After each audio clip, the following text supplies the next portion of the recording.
दिन में सजी धजी सुहागन, रात में खूनी चुड़ैल का करवा चौथ राज।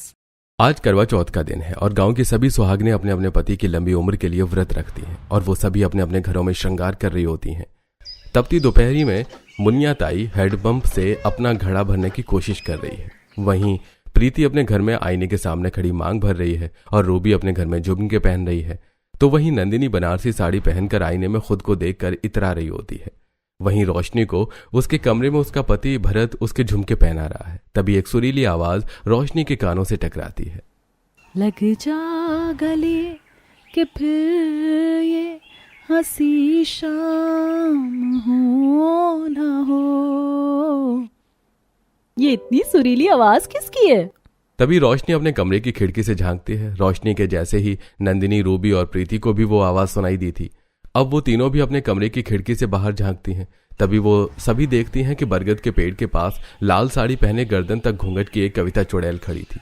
उन सभी औरतों को ये लगता है कि जो औरत लाल साड़ी में बरगद के पेड़ के पास खड़ी है वही गाना गा रही थी। ये सोचकर वो चारों अपने आधे श्रृंगार से ही भागकर उसके पास आ जाती हैं। उन सभी के बाल खुले हुए होते हैं।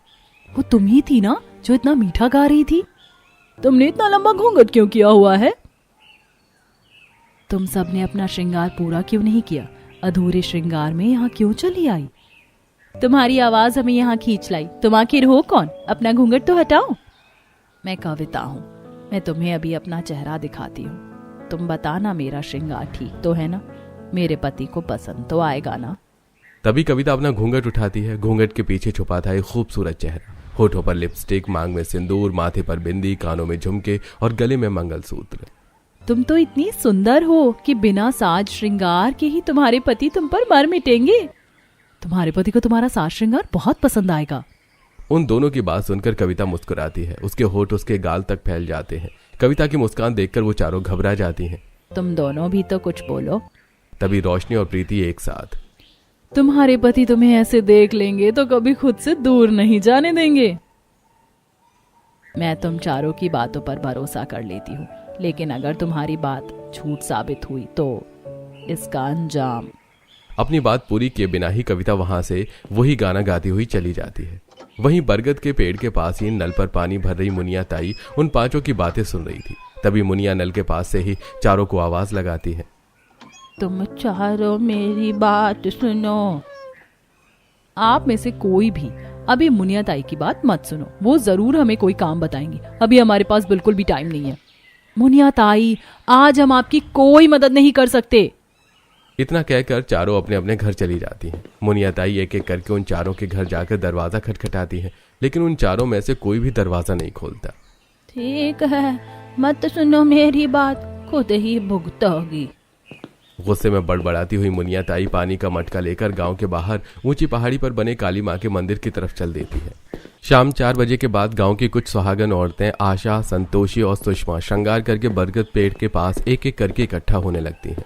और कुछ देर बाद वहां रूबी, नंदिनी, रोशनी और प्रीति भी आती हैं। वो सभी पेड़ के पास बने चबूतरे पर बैठ जाती हैं। हम सब तो आ गई, अब बस पंडिताइन भी आ जाए तो कथा शुरू करें। तभी वहां वही साड़ी पहने और नाक तक घूंघट किए कविता आती है और उन सभी औरतों के बीच बैठ जाती है। कुछ देर बाद पंडिताइन आती हैं। वो अपने झोले से माँ करवा की फोटो निकाल कर बरगद के पेड़ के पास रखती हैं और करवा माँ को चुनरी उड़ाती हैं। झोले से सेब और केले निकालकर फोटो के पास रखकर कथा शुरू करती हैं। ये कथा है शिव, पार्वती और गणेश की। कथा पूरी होने के बाद वो सभी औरतें चांद निकलने का इंतजार करने लगती हैं। एक एक करके उन सभी के पति भी वहां कुर्ता पजामा पहने आ जाते हैं। हम सबके पति तो आ गए, अब बस चांद निकलने की देर है। पहाड़ी की चोटी के पीछे से चांद निकलता है। वहां उपस्थित सभी औरतें छलनी से चांद और अपने पति का चेहरा देखकर व्रत पूरा करती हैं। वो सभी अपनी पत्नियों को पानी पिलाकर व्रत खुलवाते हैं, लेकिन वहीं हाथ में छलनी लिए कविता शांत खड़ी रहती है। मेरे पति इस बार भी नहीं आए। एक एक करके अब सभी औरतें अपने पति के साथ घर चली जाती हैं। रूबी, नंदिनी, रोशनी और प्रीति वहीं रुकती हैं। आप घर जाइए जी, मैं अपनी सहेलियों के साथ थोड़ी देर में आती हूँ। रूबी की तरह वो तीनों भी अपने पति को घर भेज देती हैं। तुम चिंता ना करो कविता, तुम्हारे पति किसी काम में फंस गए होंगे, वो आते ही होंगे। तू मुझे झूठा दिलासा मत दे, मुझे पता है वो कभी नहीं आएंगे। पिछली बार भी नहीं आए थे। तुम सब ने मुझे झूठा दिलासा दिया, उसकी सजा तुम्हें मिलेगी। तभी कविता अपना घूंघट खोलती है और अपने असली रूप में आ जाती है। उसका चेहरा बदलने लगता है, आंखें लाल और बड़ी हो जाती हैं, होठ काले पड़ जाते हैं, 2 दांत बाहर निकलते हैं, बाल फैलकर हवा में लहराते हैं, नाखून लंबे हो जाते हैं और उसकी लाल साड़ी भी काली हो जाती है। तुम कौन हो? तुम चोरों की मौत। दिन में सजी धजी सुहागन का रात में खूनी चुड़ैल वाला रूप देखकर वो चारों अपनी जान बचाकर वहां से भागने की कोशिश करती हैं, लेकिन वहां से एक कदम भी दूर नहीं जा पाती। आसमान में काले बादल छाने लगते हैं, चांद बादलों के पीछे छुप जाता है, तेज हवाएं चलती हैं, बिजली कड़कती है। अचानक से बदलते मौसम को देखकर पहाड़ी वाले माँ काली के मंदिर में बैठी मुनिया ताई, उसने अपना काम कर दिया। तभी मुनिया ताई मंदिर की सीढ़ियां उतरकर बरगद के पेड़ के पास आती हैं। तभी अचानक मौसम पहले की तरह हो जाता है। अब मौसम पहले की तरह साफ होने के बाद रूबी, नंदिनी, रोशनी और प्रीति को ढूंढते हुए उन चारों के पति बरगद के पेड़ के पास आते हैं। वो देखते हैं कि उनकी पत्नियां बरगद के पेड़ के पास मरी पड़ी हैं। राजा अपनी पत्नी नंदिनी को गोद में उठा लेता है। ये तुम्हें क्या हो गया? काश मैंने तुम्हारी बात न मानी होती, तुम्हें अपने साथ ले गया होता तो तुम अभी। रोहित रूबी के सिर के पास बैठ जाता है। ये तुम्हारे साथ किसने किया? तब तक मुनिया ताई भी वहां आ जाती है। ये काम उस चुड़ैल का है। मैंने इन्हें आगाह करने की कोशिश भी की थी, लेकिन इन्होंने मेरी बातों पर ध्यान ही नहीं दिया। आप किस चुड़ैल की बात कर रही हैं मुनिया ताई? ये बात आज से 3 साल पुरानी करवा चौथ की रात की है। सभी औरतें बरगद के पेड़ के पास खड़ी हैं। आसमान में चांद है, हाथ में चलनी लिए 16 श्रृंगार किए आशा, संतोषी, सुषमा खड़ी हैं। वहीं बिरजू, लखन, हरिया खड़े हैं। वहीं लाल साड़ी पहने बिना मेकअप और श्रृंगार किए कविता खड़ी है। उसने सिर्फ सिंदूर, मंगलसूत्र और बिंदी लगाई है। हमारा करवा चौथ का व्रत पूरा हुआ। तेरा पति कब तक आएगा कविता? वो नहीं आने वाला। इसकी शक्ल देखिए, न साज न श्रृंगार। इसे छोड़कर भाग गया होगा। वो शहर गए हैं मेरे लिए श्रृंगारदानी लेने। वो आते ही होंगे। शहर में उसका किसी के साथ चक्कर होगा, वो उसी के साथ होगा। तभी तीनों कविता का मजाक उड़ाती हुई अपने घर में चली जाती हैं। दुखी और निराश कविता पूरी रात बरगद के पेड़ के पास खड़ी अपने पति के आने का इंतजार करती रहती है, लेकिन वो नहीं आता। अब सुबह होते ही कविता अपने घर चली जाती है।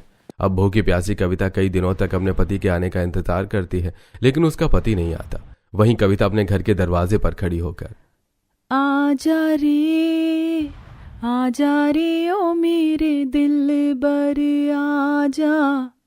आखिरकार अपने पति का इंतजार करते करते कविता अपने प्राण त्याग देती है। तब से लेकर अब तक कविता की आत्मा अपने पति के इंतजार में गांव गांव भटक रही है। जब तक उसका पति उसका करवा चौथ का व्रत पूरा नहीं करेगा, तब तक वो ऐसे ही भटकती रहेगी और ना जाने कितनी सुहागिनों की जान लेगी। जब जीते जी उसने अपनी पत्नी को छोड़ दिया, तो अब भला उसके मरने के बाद वो क्यों आएगा? तुझे भी कविता की तरह गलत फहमी है। बहुत ही जल्द तेरी और उसकी गलत फहमी दूर हो जाएगी। इस घटना के बाद अब कई दिन बीतते हैं और एक दिन काली माँ के मंदिर में कविता का पति अभय पहुंचता है। आ गया तू? हाँ मुनिया ताई। बेटा, गलत फहमी का शिकार होकर तेरी पत्नी की आत्मा सुहागनों की हत्यारन बन बैठी है। तू ही उसकी आत्मा को मुक्त करा सकता है। हाँ मुनिया ताई, भला ये कैसे कर सकता हूँ? तुझे अपनी पत्नी का करवा चौथ का व्रत पूरा करना होगा। वो कैसे? उसके लिए तुझे करवा चौथ का इंतजार करना होगा। समय बीतता है और करवा चौथ का दिन आता है। पिछली बार की तरह इस बार भी कविता की आत्मा 16 श्रृंगार करके लाल साड़ी पहन के करवा चौथ की सभी रस्में पूरी करती है। करवा चौथ व्रत कथा भी सुनती है। रात के समय चांद निकलने पर वो पूजा की थाल लेकर अपने पति का इंतजार करने लगती है। तभी वो देखती है कि हाथ में श्रृंगारदानी और लोटा लिए कुर्ता पजामा पहने अभय उसकी तरफ चला आ रहा है। आ गए आप? कहाँ थे इतने दिनों से? आपके ना रहने पर गांव की औरतें कैसी कैसी बातें करती थी। आपको पता भी है? क्या बताऊं कविता, शहर से जब श्रृंगारदानी लेकर वापस लौट रहा था तभी चोर समझकर पुलिस ने मुझे पकड़ लिया और जेल में बंद कर दिया। इसीलिए मैं समय पर तुम्हारे पास नहीं आ पाया। अब आ गया हूं ना, अब तुम्हारा अधूरा करवा चौथ का व्रत पूरा करवाऊंगा। अभय के ना आने की वजह जानकर कविता के दिल का बोझ कम होता है और वो जल्दी से छलनी से चांद देखती है और फिर अभय का चेहरा भी। अब अभय कविता को पानी पिलाने वाला होता है, लेकिन तभी वो पीछे हट जाती है। क्या हुआ कविता, अपना व्रत पूरा करो। कविता अभय के पास जाकर उसके गाल चूमती है, माथा चूमती है और उसके चेहरे और गालों पर हाथ फेरती है। उसके दोनों हाथ पकड़ लेती है। नहीं नहीं, मैं ऐसा नहीं कर सकती। आप इतने दिनों बाद आए हो, मैं जानती हूँ व्रत पूरा होते ही मेरी आत्मा को मुक्ति मिल जाएगी और मैं आपसे एक बार फिर से दूर हो जाऊंगी, हमेशा हमेशा के लिए। मैं अब आपसे दूर नहीं होना चाहती। कविता, अब तुम एक आत्मा हो और तुमने बहुत से लोगों की जान ली है, जिस वजह से लोग तुमसे नफरत करते हैं, तुम्हें गलत कहते हैं। मैं नहीं चाहता कि तुम्हारी वजह से अब किसी और को कुछ भी तकलीफ हो और तुम्हें लोग गलत कहें।